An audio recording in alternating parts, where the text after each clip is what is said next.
One of the reasons I became friends with Willie Brown is, I don't know if you've heard, but a lot of people in Oakland think that I have a really big ego. And I became friends with Willie because I figured whenever they said, you know, John, you have a really big ego, I'd say, well, yeah, but then there's... I'm not going to give a long speech. I have a couple of people. First of all of you, thank you so much for being here. There's so much love and affection in this room that was conveyed to us, but that I know I feel for all of you. I'm looking at you, and I know all of you, and I've known so many of you for so long, and I would be here for hours. I could tell stories about pretty much every person in this room. Yeah, please don't. Marie Gilmore says, please don't. And she's right. I could tell some about her. But I do have a couple of people who helped me in my career that I want to thank in my career here in Oakland, that I feel obligated. The first one, and I think foremost, is someone who I think has never gotten the credit for the amazing job he did as mayor of Oakland, and that is somebody who I consider a mentor, Mayor Elihu Harris.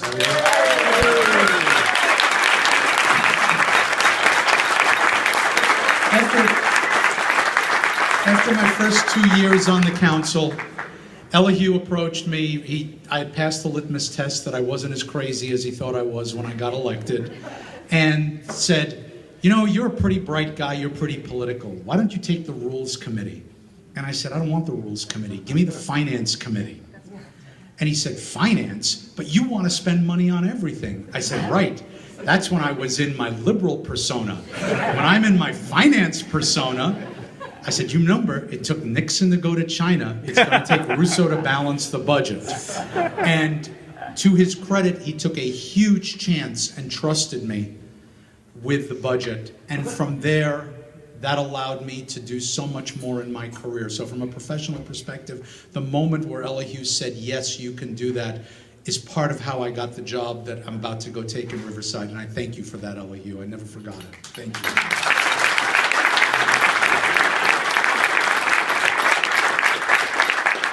Second, I want to thank Willie, although I know that many times when I have lunch with Willie and it's like 20 questions, and he must think, why am I having lunch with this guy? It's like being interrogated. And I'm asking him, well, why did so-and-so do that? And why did that happen? And why did that happen? And why did that? And recently, and I won't go into what it is, I asked him, how come this and this and this aren't happening here? And he looked at me sadly. All the years that I've known you and that I've tried to teach you, and you would ask me that? Don't you know you've already answered your own question? The reason it didn't happen is there's not this and this and this and this. And I sat there feeling like, duh. But Willie has been a fantastic teacher. I can tell any of you who have ever have the good fortune to just spend a half an hour to an hour talking with this man, he is, without question, the most brilliant political analyst I have ever had the honor to spend time with. I'm so honored that you've made me your friend and allowed me to learn at your feet. Thank you so much.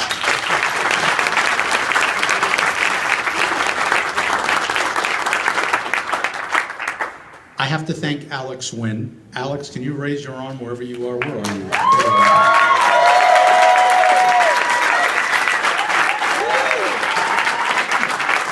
It is amazing how when my lips move, it is Alex Wynn's voice that is coming out. Don't be fooled for a moment.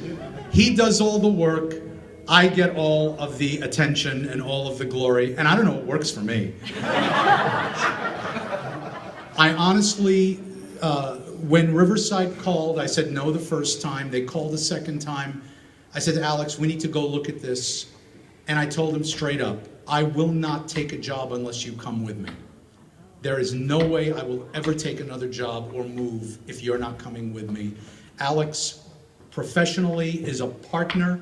It's like Jacoby and Myers. You gotta keep us together. Russo and Wynn, I don't know what the linkage is. His people like noodles, my people like noodles. I don't know. But in any event, I could not let this moment pass in leaving Oakland without saying how lucky and blessed I have been to have Alex Wynn come into my life and be my partner professionally. So Alex, thank you for everything.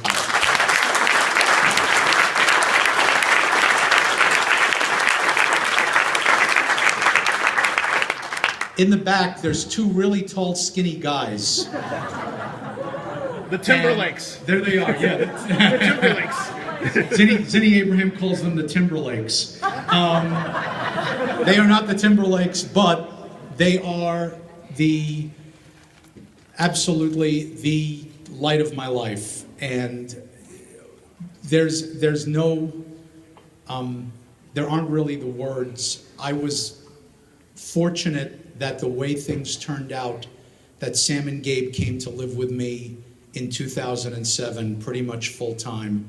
And I have learned, I think, as much from them and watching them grow as they have learned from me. They are so much more mature and cool and adult than I was when I was 16. I've told them this, than when I was 16 years old. They are awesome. They are going to do great things with their lives. I love them dearly. There is nobody that I can say I love, with one exception, as much as I love Sam and Gabe.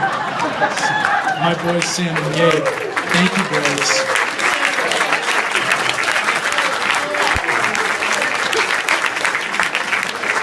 And then my last thing, I have so many people I would love to thank and take the time to thank. Suzanne, thank you for giving me the cool hair instead of the lame hair I had before I came to start, having you work my hair. Ben, thank you for keeping me walking, my amazing bodywork guy, Ben. But obviously, the most important person to me is Melissa. And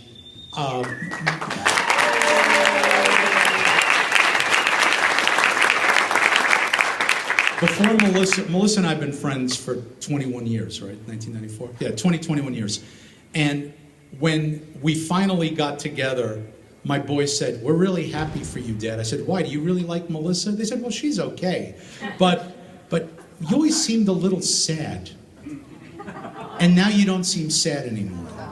And that means a lot." And so, what can I say? I'm going to Southern California because you came from there.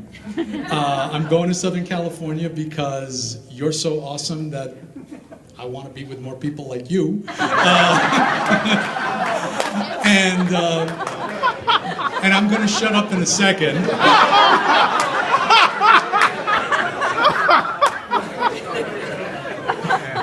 But he didn't mean it like that. But let me say this, and then I want to give the microphone to Melissa, because a lot of you are here for her and not for me, righteously. When I was a kid, I played with, those of you who are my age will remember this toy, I think. There was a toy called Thimble City. And it was a little thing, it had sticks with magnets on it, and little people with magnets underneath. And it was a little city with a fire department, and a police department, and a city hall, and a supermarket, and dogs, and people. And you took your little sticks and put them under the cardboard, and you could make people move around and do things. I loved Thimble City. It was nothing like Oakland turned out to be. And then the next Christmas, my parents got me Fireball XL5 Space City, and I built a space city, and there was narratives and things that happened, and I was always in charge of the city. Thimble City, Space City. I drew little maps of things with cities and with grids. When I first met Phil Tagami, we had lunch. We spent an hour and a half talking about Sim City.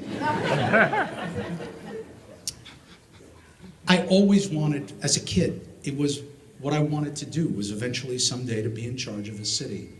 And Oakland and Alameda gave that little boy his heart's desire, and for that I will be eternally grateful. Thank you so much.